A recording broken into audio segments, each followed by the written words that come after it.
छत्तीसगढ़ में लगातार ईसाई समुदायों पर अतिवादियों के हमले को लेकर के दोनों ही बड़ी पार्टियां इसे वर्ग संघर्ष का नाम दे रही हैं और इसे इसी तरीके से प्रचारित कर रही हैं, जबकि सर्व आदि दल के राष्ट्रीय अध्यक्ष अरुण पन्नालाल ने इसे सिरे से खारिज करते हुए कहा है कि यह कोई वर्ग संघर्ष नहीं है।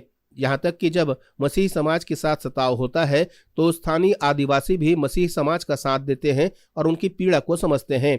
यह राजनीतिक दलों की साजिश है जो इसे वर्ग संघर्ष का रूप दे रही है।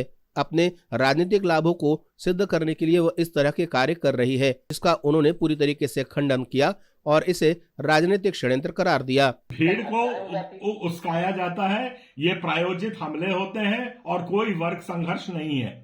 दोनों पार्टियों से मैं साफ बताना चाह रहा हूं, जब इनको अपनी नाकामयाबी को छिपाना होता है तो वर्ग संघर्ष का लाभ देते हैं। वहां पे कोई वर्ग संघर्ष जमीन पे नहीं होता, उल्टा आदिवासी लोग हमारे समाज के समर्थन में खड़े हुए हैं। वहां पे जब लाश को उखाड़ा जाता है तो जो दूसरे आदिवासी समाज है वो हमारे बचाव में खड़े होते हैं। तो वहां पे वर्ग संघर्ष बिल्कुल नहीं है, इसको दिमाग से निकाल दीजिए। और दूसरी बात मैं बहुत महत्वपूर्ण रेस करना चाहता हूं अपने छोटे से समय में, वो ये है कि आप दोनों पार्टी ऐसा बता रहे हैं जैसे कि चर्च खोलना कोई अपराध है, कि आपने कितने चर्च खोले, आपने हमारे समय कितने चर्च खोले। महोदय, जब तक संविधान रहेगा तब तक चर्च खुलेंगे और जब तक संविधान है तब तक धर्मांतरण होता रहेगा।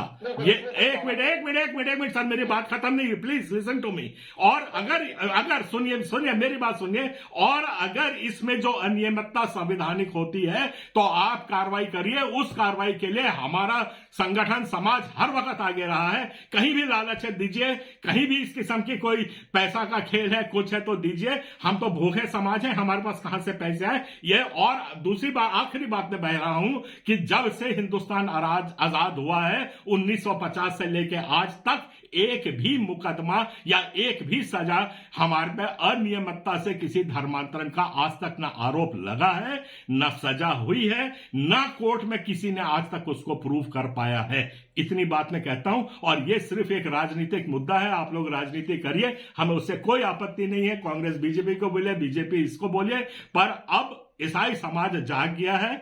वो नाप तौल करके चाहे, और आप लोगों ने मणिपुर की और गोवा की, मेरे खुद वहां का भी मैं पार्टी में हमारी और मोदी की जो पार्टी हुई है उसका विरोध हो रहा है, आपको मैं बता देता हूं, है ना। उसके बहुत बड़े बड़े हमारे वो हो रहे हैं क्योंकि हमको वहां पे बोलने का समय नहीं दिया गया, उसका विरोध हो रहा है। संवेदनशील ये मसला है, लेकिन अरुण जी की भी अपनी नाराजगी है, वो आंकड़े भी पेश कर रहे हैं।